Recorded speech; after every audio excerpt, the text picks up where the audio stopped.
বাংলাদেশে কতগুলা খয়ের ছেলে মেয়ে আছে। খয়ের ছেলে মেয়ে বুঝেন তো, এই খয়ের ছেলে মেয়েরা যা শুরু করে দিয়েছে তাতে বাংলাদেশের মান ইজ্জত কিচ্ছু অবশিষ্ট আছে বলে আর মনে হচ্ছে না। গতকাল দেখেছেন তো, বাংলাদেশের পররাষ্ট্র মন্ত্রণালয়কে দিয়ে বিএনপি সরকার যে নাটকিপনা করছে, সেই নাটকিপনায় একটা গল্প লেখা ছিল, সেই গল্পে আবার 7 বার সংশোধন করতে হয়েছে। গতকাল ভারতকে হুমকি ধামকি দিয়ে আজকেই ভারতের কাছ থেকে পেছন খুলে দিয়ে পাইপলাইনে আরো ডিজেল তেল চেয়েছে বর্তমান সরকার। বর্তমান সরকার এককভাবে বিএনপি না, বিএনপি জামাত এবং সেনাবাহিনীর সরকার। গতকাল কিন্তু হুমকি দিয়েছিল ভারত আমাদের সার্বভৌমত্বে আঘাত আনছে এইসব বলে, অর্থাৎ বঙ্গবন্ধু কন্যা শেখ হাসিনা বক্তব্য দিয়েছেন, প্রেস কনফারেন্স করেছেন, এটার জন্য নাকি ভারত বাংলাদেশের সার্বভৌমত্বে আঘাত আনতেছে। এটা কিন্তু এক প্রকার যুদ্ধ বাঁধানোর মতো কথা, তাই না?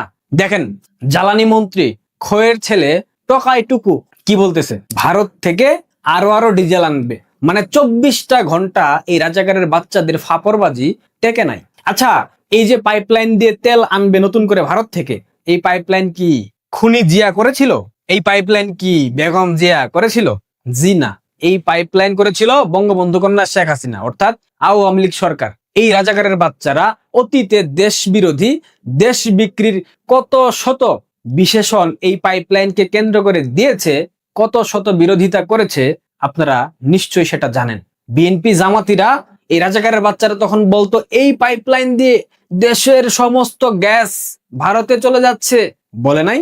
এখন ভারতের কাছে এই পাইপলাইন দিয়ে কোন লজ্জায় আরো বেশি তেল চায়, এটা মাথায় আসে না ভাই। অনেকে বলবে ভারতের কাছ থেকে মাগনা কিনেছি, পয়সা দিয়ে কিনেছি, রুপি দিয়ে কিনেছি, টাকা দিয়ে কিনেছি, ডলার দিয়ে কিনেছি।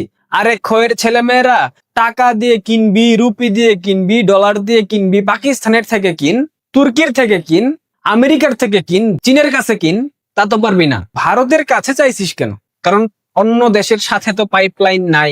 আরে খয়ের মেয়ে দেখেন কি বলে, বাংলাদেশের সাথে সম্পর্ক কোন দিকে যাবে সেই সিদ্ধান্ত নিতে হবে ভারতকেই। ভারতের ঠেকা পড়ছে, মানে কই ভারত আর কই বাংলাদেশ, কই আনারকালি আর কই রানী।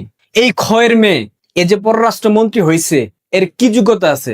কোন যোগ্যতায় পররাষ্ট্রমন্ত্রী হয়েছে জানেন? অনেকেই জানেন না।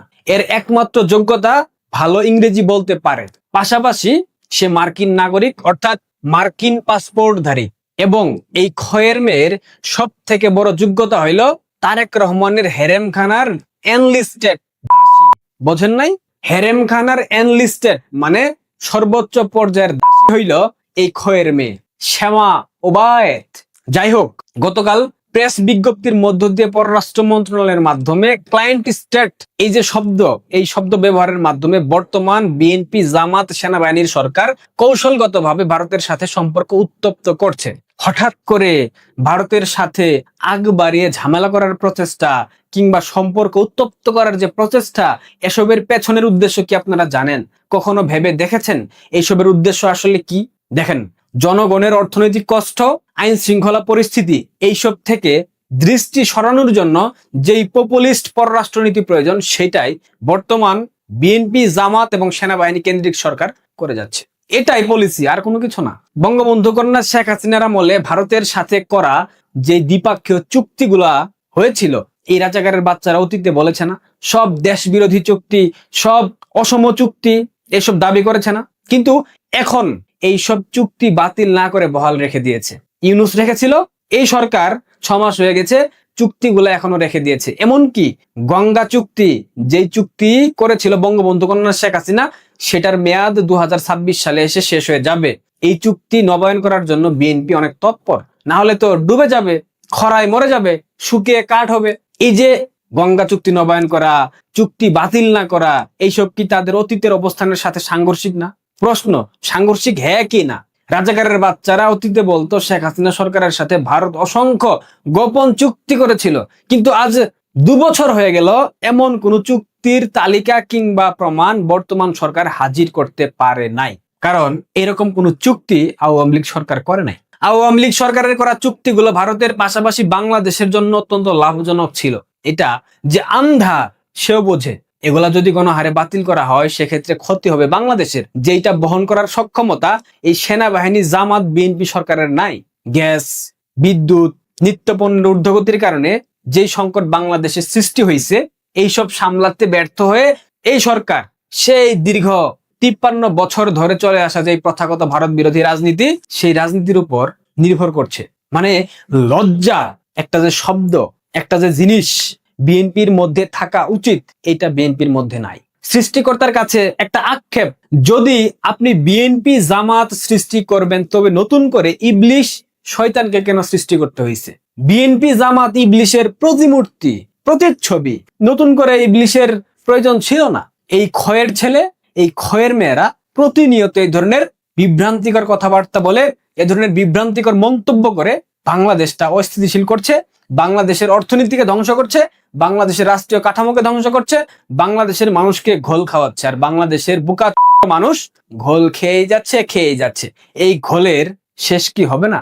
হবে। বিএনপি সাংগঠনিকভাবে দুর্বল দল জামাতের তুলনায়। হ্যাঁ, বিএনপির জনসম্পৃক্ততা আছে, তাদের অনেক নেতাকর্মী আছে, বাট সাংগঠনিকভাবে জামাতের থেকে বিএনপি অনেক কম শক্তিশালী।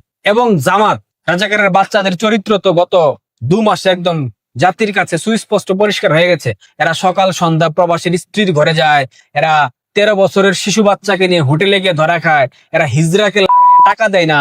এ ধরনের অসংখ্য চিত্র আপনারা গণমাধ্যমে দেখেছেন, মেইন স্ট্রিম মিডিয়াতে দেখেছেন, সামাজিক যোগাযোগ মাধ্যমে দেখেছেন। সুতরাং জামাত বিএনপি একত্রিত হয়ে আওয়ামী লীগের প্রত্যাবর্তন ঠেকানোর মতো সক্ষমতা রাখে না। আওয়ামী লীগ ফিরবে, কিন্তু আওয়ামী লীগ ফেরার আগেই বাংলাদেশের মানুষের বিক্ষোভ ভয়ঙ্কর হবে। দ্রব্যমূল্যের ঊর্ধ্বগতি, গ্যাসের দাম বৃদ্ধি, তেলের দাম বৃদ্ধি, বিদ্যুতের দাম বৃদ্ধি, গ্যাস নাই, তেল নাই, পাম্পে সারি সারি যানবাহনের লাইন, এগুলা বাংলাদেশের মানুষ দীর্ঘমেয়াদে মেনে নেবে না। যখন পেটে টান পড়বে না, তখন এই ক্ষয়ের ছেলে, ক্ষয়ের মেয়ে, এদেরকে বাংলাদেশের মানুষ আস্ত রাখবে না। এটা হুমকি না ভাই, ন্যাচারাল পানিশমেন্ট, বোঝেন নাই? এটা হচ্ছে গিয়া প্রকৃতির বিচার।